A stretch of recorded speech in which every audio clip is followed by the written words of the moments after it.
तो पहला क्वेश्चन, इसका एक सिंपल वर्जन पहले क्या था, F of x equal to mod x is the function continuous और नॉट। अब क्वेश्चन चेंज हो गया, इससे पहले क्वेश्चन हर बार बोलता था is it continuous at X equal to 0 और नॉट।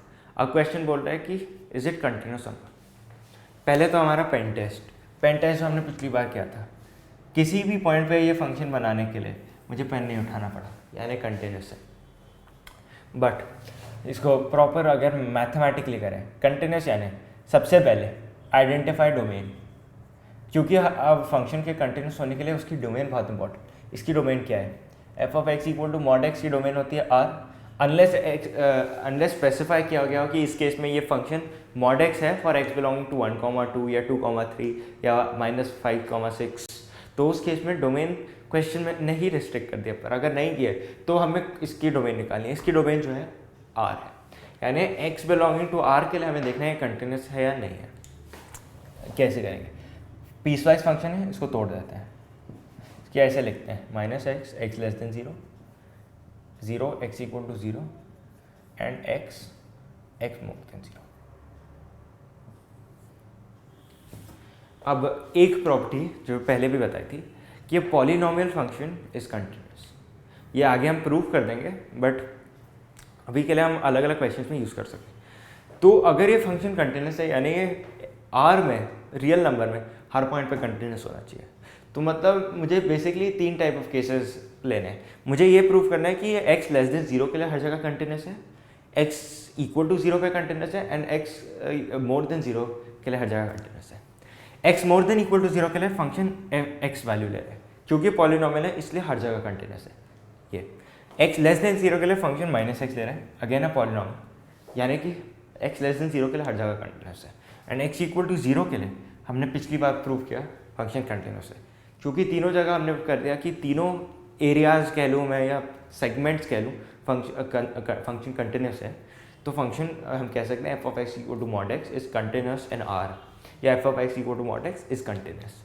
तो इससे एक और चीज़ सीखने मिलती है कि अगर पीसवाइज फंक्शंस हैं तो उनके हर पीस को कंटिन्यूस प्रूव करना है बेसिकली, और उससे प्रूव हो जाएगा कि फंक्शन कंटिन्यूस है। हर पीस को कंटिन्यूस प्रूव करना है इंडिपेंडेंटली, एंड जिस पॉइंट पे पीस चेंज होता है उस पॉइंट पे प्रूव कर देना है कि फंक्शन कंटिन्यूस है। तो हमारा फंक्शन पूरी तरह कंटिन्यूस हो जाएगा थ्रू आउट इट्स डोमेन। अगला क्वेश्चन देखते हैं।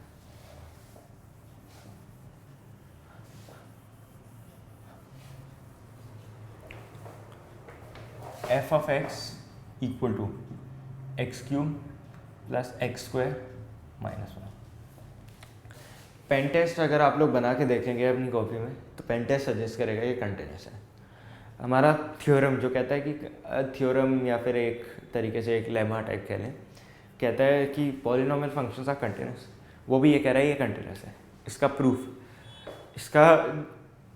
इसको हम थ्योरम की मदद से प्रूव नहीं करेंगे, बट अगर जैसे ये आता है फॉर अ 2 मार्क क्वेश्चन तो हम ये कहेंगे for any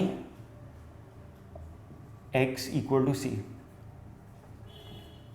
limit x approaches c minus is equal to c cube plus c square minus 1, limit x approaches c plus method of substitution is equal to c cube plus c square minus 1, and f of c equal to c cube plus c square minus 1, यानी for any x equal to C.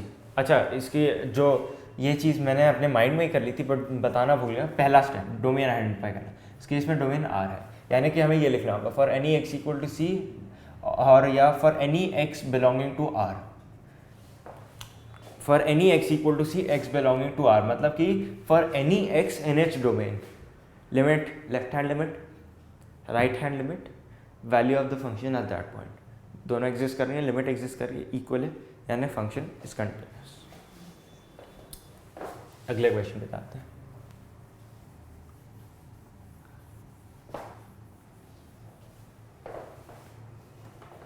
F of x equal to 1/x।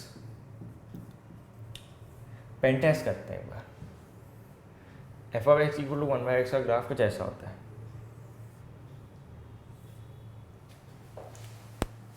Pen test ये कह रहा है कि मैंने इसे बनाने के लिए ऐसे गया मैं, फिर पेन उठाया, फिर यहाँ से स्टार्ट किया, तो ये डिसकंटिन्यूस होना चाहिए। बट एक्चुअली ये फंक्शन कंटिन्यूस है, देखने में नहीं लग रहा, देखने में लग रहा है हाँ ठीक है एक क्लियर ब्रेक हुआ है, ये शायद डिसकंटिन्यूस ही होगा। But continuity and discontinuity for functions की डेफिनेशन में एक इंपॉर्टेंट चीज़ थी जो बहुत स्टूडेंट्स मिस आउट कर जाते हैं, वो ये थी कि function is continuous, is said to be continuous if it is continuous at every point. ठीक है, इतना तो हर स्टूडेंट समझ लेता है। अगली लाइन बहुत सारे स्टूडेंट्स भूल जाते हैं, इन its domain, eight every point in its domain. ये बात, ये लाइन काफ़ी स्टूडेंट्स मिस आउट कर जाते हैं। यानी फंक्शन तभी कंटिन्यूस है अगर वो अपने डोमेन के हर पॉइंट पे कंटिन्यूस है, या इसका उल्टा भी कह सकते हैं कि फंक्शन का ज़रूरी नहीं है हर पॉइंट पे कंटिन्यूस है, उसको बस अपनी डोमेन के हर पॉइंट पे कंटिन्यूस होना है। तो इस क्वेश्चन में पहला स्टेप जो हर क्वेश्चन में हमें करना चाहिए, identify domain. F of x equal to 1/x की डोमेन क्या है? एक्स इक्वल टू 0 पे फंक्शन एग्जिस्ट नहीं करता, 1/0 इज़ नॉट डिफाइंड, यानी फंक्शन की डोमेन है -∞ to ∞, -0, ये एक तरीका लिखने का, या दूसरा r-0, या फिर तीसरा तरीका लिखने का -∞ to 0 यूनियन 0 to ∞। तीनों सेम चीज़ें हैं बेसिकली। यानी फंक्शन की डेफिनेशन में, फंक्शन के डोमेन में x इक्वल टू 0 पॉइंट है ही नहीं। तो इससे क्या चेंज हुआ? इससे बेसिकली ये चेंज हुआ कि अब हमारी डोमेन में 0 पॉइंट नहीं है, और यहाँ पर हमें दिख रहा है कि फंक्शन को बनाते समय मैंने पेन अपना 0 पे उठाया। तो अब पेन टेस्ट को भी इससे थोड़ा मॉडिफाई कर देते हैं, यानी अगर किसी भी पॉइंट पे मैं पेन उठा रहा हूँ तो उस पॉइंट पे फंक्शन डिसकंटिन्यूस है, एंड अगर उस पॉइंट पे मैं पेन नहीं उठा रहा तो उस पॉइंट पे फंक्शन कंटिन्यूस है। अब ये पेन टेस्ट हर जगह चलेगा। इस पॉइंट पे मैंने पेन उठाया, फंक्शन डिसकंटिन्यूस है, यानी कि 0 पे फंक्शन डिसकंटिन्यूस है, लेकिन 0 के आगे क्या फंक्शन हर जगह कंटिन्यूस है। x मोर देन 0 के लिए हम देख सकते हैं 1/x हर जगह कंटिन्यूस होगा। मैं अगर इसका ऐसे प्रूव करूँगा, for any x equal to c more than 0, F of x की left hand limit right hand limit दोनों 1/c आती हैं, which is equal to value, तो ये आ जाता है। For any x less than 0, for all x equal to c less than 0, again function continuous हो जाएगा। यानी function x less than 0 and x more than 0 के लिए कंटिन्यूस है, x इक्वल टू 0 पे डिसकंटिन्यूस है, but x equal to 0 domain पे है ही नहीं। यानी फंक्शन हर जगह अपने डोमेन पॉइंट पे कंटिन्यूस है। That means function is continuous इस केस में। तो एक चीज़ तो हमने ये सीखी। दूसरी चीज़, हमने अपने पेन टेस्ट को थोड़ा मॉडिफाई किया। पहले हम पेन टेस्ट से पूरे क्वेश्चन या पूरे फंक्शन को कंटिन्यूस बताने की कोशिश कर रहे थे। पेन टेस्ट, अब ये पेन टेस्ट जो कहीं फेल नहीं होगा वो ये है कि अगर फंक्शन बनाते समय पेन उठाया तो उस पॉइंट पे डिसकंटिन्यूस, नहीं उठाया तो उस पॉइंट पे कंटिन्यूस। अब इस क्वेश्चन से एक और नया कॉन्सेप्ट सीखने मिलता है। अगर कोई मुझे पूछे लिमिट, मैं ये कैसे प्रूव करूँगा कि x इक्वल टू 0 पे डिसकंटिन्यूस है मैथमेटिकली, यानी कि मुझे left hand limit right hand limit लेनी, limit x approaches 0 plus 1/x। अगर कोई हमसे ये पूछे f of x equal to 1/x है, लिमिट x अप्रोचेज 0, तो इसका आंसर क्या होगा? काफ़ी स्टूडेंट्स जल्दी में इसका आंसर गलत दे देते हैं, कहते हैं इन्फिनिटी होगा। इन्फिनिटी क्यों होगा? माना कि जब x छोटा होते जा रहा है तो 1/x बड़ा होते जा रहा है, लेकिन वो तभी वैलिड है ना जब x राइट से आ रहा है। यानी एग्जांपल देखते हैं, अगर x 0.01 है तो वैल्यू +100 है 1/x की, पर अगर x -0.01 है तो -100 है। यानी कि अगर फंक्शन राइट से आ रहा है एंड छोटा होते जा रहा है तो फंक्शन प्लस इन्फिनिटी को अप्रोच कर रहा है, यानी राइट हैंड लिमिट एग्जिस्ट नहीं कर रही बट टेंडिंग टू इन्फिनिटी। लेकिन अगर x लेफ्ट से आ रहा है, आते जा रहा है, तो left hand limit does not exist. अगर कोई भी लिमिट इन्फिनिटी होती है या -∞ तो वो एग्जिस्ट नहीं करती, तो left hand limit does not exist, it approaches -∞। यानी 1/x को left hand limit and right hand limit दोनों अलग अलग जगह से हैं, दोनों ही एग्जिस्ट नहीं करती।